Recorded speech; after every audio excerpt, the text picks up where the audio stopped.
Right. ఇక Jharkhand Maharashtra results సంబంధించి మరింత సమాచారాన్ని మా ప్రతినిధి కిషోర్ అందిస్తారు. కిషోర్.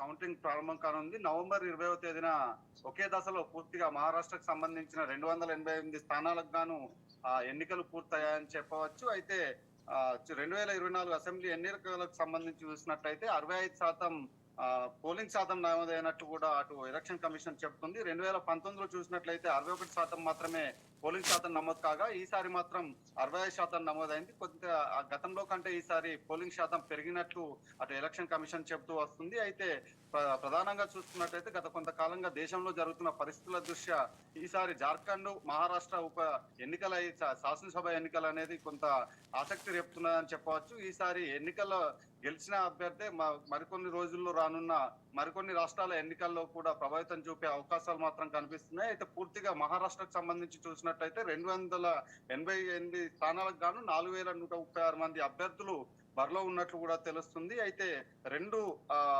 వర్గాలుగా అంటే రెండు గ్రూపులుగా విడిపోయి ఇక్కడ పోటీ చేస్తున్నట్లు కూడా తెలుస్తుంది. మహాయుతి తరఫున బీజేపీ 149 స్థానాల్లో, అటు శివసేన షిండేకి సంబంధించి 81 స్థానాల్లో, అలాగే ఎన్సీపీ అజిత్ పవార్ సంబంధించి 59 స్థానాల్లో మూడు పార్టీలు కూడా కలిసి, అలాగే మరో 4 పార్టీలను కలుపుకొని 8 పార్టీలు కలిసి మహాయుతిగా ఏర్పడి ఇటు మహారాష్ట్రకు సంబంధించిన అసెంబ్లీ ఎన్నికల్లో పోటీ చేస్తున్నారు. మరోవైపు ఎంవీఏగా పోటీ చేస్తున్నట్టు కాంగ్రెస్ తో పాటు కాంగ్రెస్ 101 స్థానాలు, అలాగే శివసేన యూబీటీ అంటే ఉద్ధవ్ ఠాక్రేకి సంబంధించిన పార్టీ 95 స్థానాల్లో, అలాగే ఎన్సీపీ శరద్ పవార్ కు సంబంధించిన పార్టీ 86 స్థానాల్లో పోటీ చేస్తున్నట్లు కూడా తెలుస్తుంది. వారందరికి సంబంధించిన భవిష్యత్తు ఈ రోజు మధ్యాహ్నం 3 గంటల వరకు తెలిసే అవకాశం మాత్రం కనిపిస్తుంది. అట్లా 12 నుంచి 15 రౌండ్లలో ఈ కౌంటింగ్ ఏర్పాట్లు చేస్తున్నట్లు కూడా తెలుస్తుంది. మరోవైపు అటు ఎంఐఎం పార్టీ కూడా 13 స్థానాల్లో పోటీ చేస్తుంది. అలాగే బిఎస్పీ కూడా 237 స్థానాల్లో కూడా పోటీ చేస్తుంది. అంతేకాకుండా లోకల్ గా ఉన్న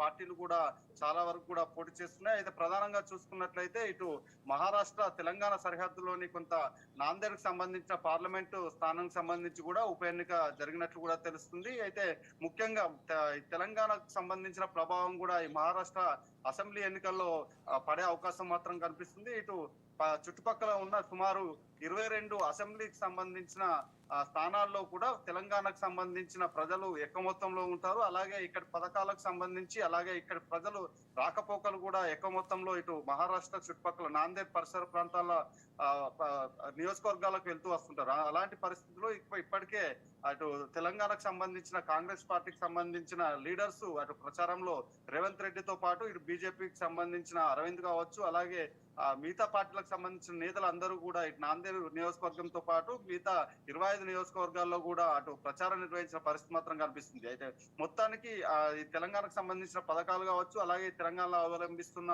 తీరు అటు మహారాష్ట్ర ఎన్నికల్లో కూడా పడే అవకాశం మాత్రం కనిపిస్తుంది. అయితే మొత్తంగా గతంలో చూసుకున్నట్లయితే రాజకీయ పరిస్థితుల దృష్ట్యా అటు శివసేనకు సంబంధించి అటు షిండే బయటకు వచ్చి శివసేనగా ఏర్పడి అటు బీజేపీతో కలిసి రాష్ట్రంలో అటు ఏర్పాటు చేసిన పరిస్థితి, ప్రభుత్వం ఏర్పాటు చేసిన పరిస్థితి. అయితే ఈ నేపథ్యంలో గత పార్లమెంట్ ఎన్నికల్లో చూసినట్లయితే ఎక్కువ మొత్తంలో అటు కాంగ్రెస్ పార్టీ సీట్లు గెలుచుకున్న పరిస్థితి మాత్రం కనిపిస్తుంది. అయితే కానీ ఈసారి మాత్రం ఎగ్జిట్ పోల్స్ చూసినట్లయితే ఈ బీజేపీకే ఎన్డీఏకి సంబంధించిన కూటమికే మొగ్గు చూపినట్లు కూడా తెలుస్తుంది. అన్ని సుమారు 8కి పైగా ముఖ్యమైన ఎగ్జిట్ పోల్స్ ఫలితాలు కూడా ఎన్డీఏ పార్టీ మాత్రం మళ్ళీ తిరిగి అధికారంలోకి రానుంది, మహారాష్ట్రలో ఎన్డీఏదే విజయం ఖరారు అన్నట్టు కూడా చెప్తూ వస్తున్నారు. 288 స్థానాలకు గాను 145 స్థానాలు గెలిచిన పార్టీ మాత్రమే అధికారాన్ని నిలబెట్టుకుంటుంది, అధికారంలోకి ప్రభుత్వం ఏర్పాటు చేయగలదు. అయితే ఈ నేపథ్యంలో ఎగ్జిట్ పోల్స్ పూర్తిగా ఎన్డీఏ పార్టీ మాత్రమే గెలుస్తుందని కూడా చెప్తూ వస్తున్నారు. జార్ఖండ్ లో సైతం ఎన్డీఏకి సంబంధించిన కూటమి అధికారంలోకి వస్తున్నట్లు కూడా ఇటు ఎగ్జిట్ పోల్స్ అంచనాలు వేస్తున్నాయి. మొత్తానికి మాత్రం గతంలో ఎగ్జిట్ పోల్స్ అంచనాలు కూడా కొంత తారుమారైన పరిస్థితి మాత్రం కనిపిస్తుంది. అయితే ఈ నేపథ్యంలో మహారాష్ట్రకు సంబంధించి అందరి దృష్టి మాత్రం మహారాష్ట్ర పైనే, అసెంబ్లీ ఎన్నికల కౌంటింగ్ పైనే ఉన్నదని చెప్పవచ్చు. అయితే మధ్యాహ్నం 3 గంటల వరకు పూర్తిగా ఒక ఫిగర్ వచ్చే అవకాశం మాత్రం కల్పిస్తుంది.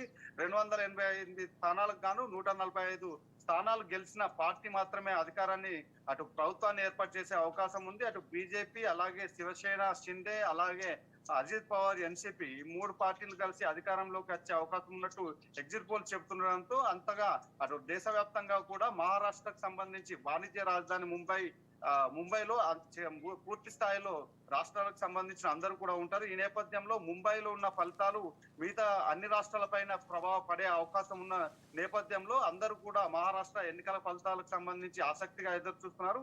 అయితే గతంలో కంటే 2019లో 61% మాత్రమే పోలింగ్ శాతం నమోదైంది. కానీ ఈసారి 65% పోలింగ్ శాతం నమోదవడంతో ఈసారి అందరి ఆసక్తి మాత్రం ఎవరు గెలుస్తారు, ఎవరు రేసులో ఎవరున్నారు అనే దానిపై ఆసక్తిగా ఎదురు చూస్తున్న పరిస్థితి మాత్రం కనిపిస్తుంది. మొత్తానికి అటు ప్రధానితో పాటు అమిత్ షా వంటి, గడ్కరీ వంటి దిగ్గజాలు కూడా అటు మహారాష్ట్ర ఎన్నికల్లో పూర్తి స్థాయిలో ప్రచారం నిర్వహించారు. అటు రాహుల్ గాంధీతో పాటు మిగతా పెద్ద పెద్ద లీడర్స్, అది కాంగ్రెస్ తో పాటు మిగతా పార్టీలకు సంబంధించిన మెయిన్ లీడర్స్ కూడా అటు ప్రచారం నిర్వహించారు. మొత్తానికి నవంబర్ 20న జరిగిన మహారాష్ట్ర ఎన్నికలకు సంబంధించి 288 స్థానాలకు సంబంధించిన ఫలితాలు మరికొద్ది సేపట్లో ప్రారంభం కానున్నాయి. ఇప్పటికే అన్ని అధికారులు కౌంటింగ్ సంబంధించి కౌంటింగ్ కేంద్రాలకు చేరుకున్నారు. మాక్ కౌంటింగ్ కూడా పూర్తయిందనే చెప్పవచ్చు. మరికొద్ది సేపట్లో మొదటి రౌండ్ ఫలితాలు కూడా ఉదయం 9 గంటల సమయంలో మొదటి రౌండ్ ఫలితాలు కూడా వెలువడే అవకాశం మాత్రం కనిపిస్తుంది. మొత్తానికి మాత్రం నవంబర్ 20న జరిగిన